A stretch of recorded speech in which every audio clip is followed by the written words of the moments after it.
ಶಿವಕುಮಾರ್ ಅವರ ಪಕ್ಷನಿಷ್ಠೆ ಅವರೇ ಹೇಳುವ ಹಾಗೆ ವ್ಯಕ್ತಿಗಿಂತ ಪಕ್ಷ ಮುಖ್ಯ ಅನ್ನುವಂಥದ್ದು, ತ್ಯಾಗದ ವಿಚಾರ ಮಾತನಾಡ್ತಾರೆ, ಸಮಯದ ವಿಚಾರ ಮಾತಾಡ್ತಾರೆ.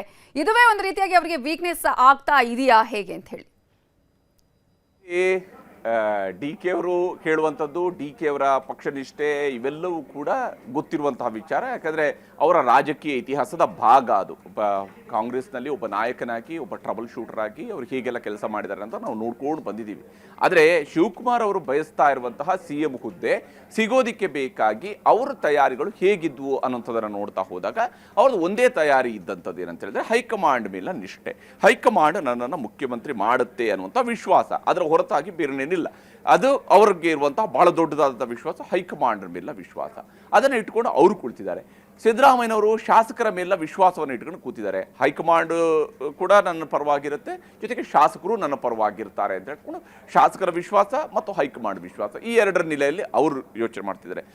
ಅಂತಿಮವಾಗಿ ರಾಜಕೀಯದಲ್ಲಿ ನಡೆಯುವಂತಹ ಕೆಲವೊಂದು ತೀರ್ಮಾನಗಳನ್ನು ಕೈಗೊಂಡಾಗ, ವಿಶೇಷವಾಗಿ ನಾವು ಕೇರಳದಲ್ಲಿ ಮುಖ್ಯಮಂತ್ರಿ ಆಯ್ಕೆಯ ಪ್ರಕ್ರಿಯೆಯನ್ನು ನೋಡಿದ್ವಿ. ಇದೇ KC ವೇಣುಗೋಪಾಲ್ ಇವತ್ತೇನಲ್ಲಿ ರಾಜ್ಯಸಭೆ ಮತ್ತು ವಿಧಾನ ಪರಿಷತ್ತು ಚುನಾವಣೆಯ ಬಗ್ಗೆ ಚರ್ಚೆ ನಡೆಸೋದಕ್ಕೆ ಇಂಥದ್ದೊಂದು ಮಹತ್ವದ ಸಭೆ ನಡೆಸಿದೆ ಅಂತೆಲ್ಲ ಹೇಳಿದ್ರಲ್ಲ, ಇದೇ KC ವೇಣುಗೋಪಾಲ್ ಕಳೆದ ವಾರ ಅಷ್ಟೇ ಅವರು ಮುಖ್ಯಮಂತ್ರಿ ರೇಸ್ನಲ್ಲಿದ್ದಂಥವ್ರು. ಇನ್ನೊಂದು 10 ದಿವಸದ ಹಿಂದೆ ಹೋದರೆ ಅವರು ಮುಖ್ಯಮಂತ್ರಿ ರೇಸ್ನಲ್ಲಿದ್ದಂಥವ್ರು.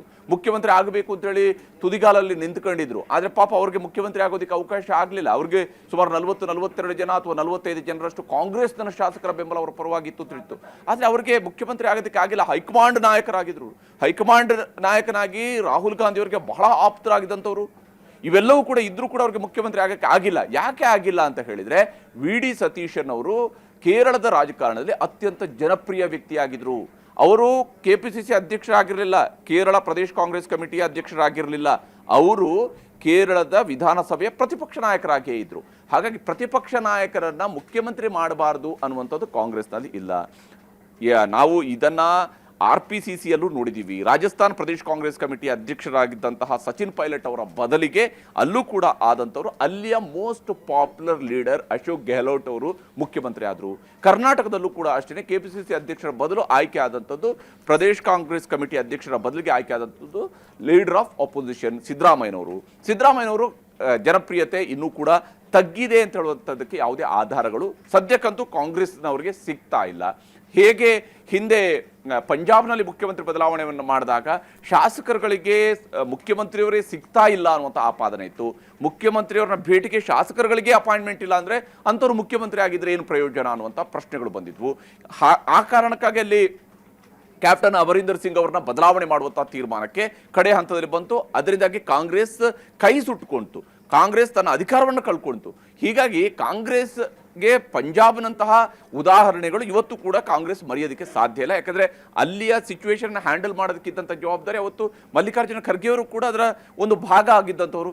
ಈಗ ಇಂತಹ ನಿರ್ಧಾರ AICC ಅಧ್ಯಕ್ಷರ ತವರು ರಾಜ್ಯದಲ್ಲಿ ಆಗಬೇಕಾದಂತಹ ವಿಚಾರಗಳಿಗೆ ಬಂದಾಗ AICC ಅಧ್ಯಕ್ಷರು ಕೂಡ ಬಯಸುವಂಥದ್ದೇನು, ತನ್ನ ಪಕ್ಷ ತನ್ನ ರಾಜ್ಯದಲ್ಲಾದರೂ ಅಧಿಕಾರದಲ್ಲಿರಬೇಕು, ಆ ಅಧಿಕಾರ ಯಶಸ್ವಿಯಾಗಿ ಮುಂದುವರಿಬೇಕು ಅಂತೇಳಿ ಬಯಸ್ತಾ ಇರ್ತಾರೆ. ಆದರೆ ವಿಷಯ ಇರುವಂಥದ್ದು ಅಧಿಕಾರ ಮುಂದುವರಿಯುವಂಥದ್ದಲ್ಲ, ಅಧಿಕಾರ ನಿಮ್ಮ ಹತ್ರನೇ ಇದೆ.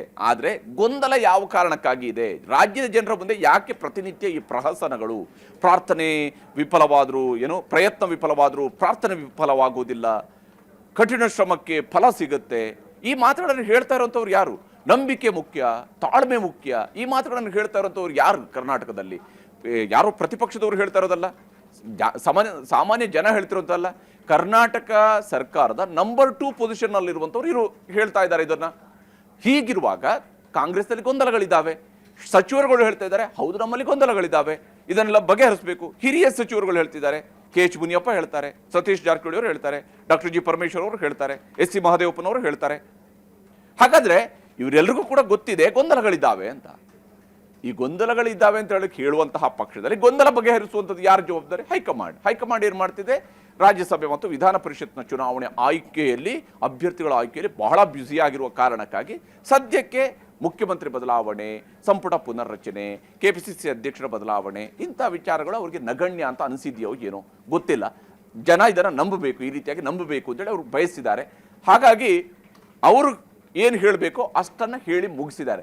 ಉಳಿದಂಥ ಅದರ ಬಗೆಗಿನ ವಿಶ್ಲೇಷಣೆ ಎಲ್ಲವೂ ಕೂಡ ಇರುವಂಥದ್ದು ರಾಜ್ಯದ ಮತದಾರರಿಗೆ ಇರುವಂಥದ್ದು. ರಾಜ್ಯದ ಜನ ಇದನ್ನು ಗಮನಿಸ್ತಾ ಇರ್ತಾರೆ, ಸುಮ್ಮನೆ ಅಂತೂ ಕೂತಿರೋದಿಲ್ಲ, ಜನ ಗಮನಿಸ್ತಾ ಇರ್ತಾರೆ.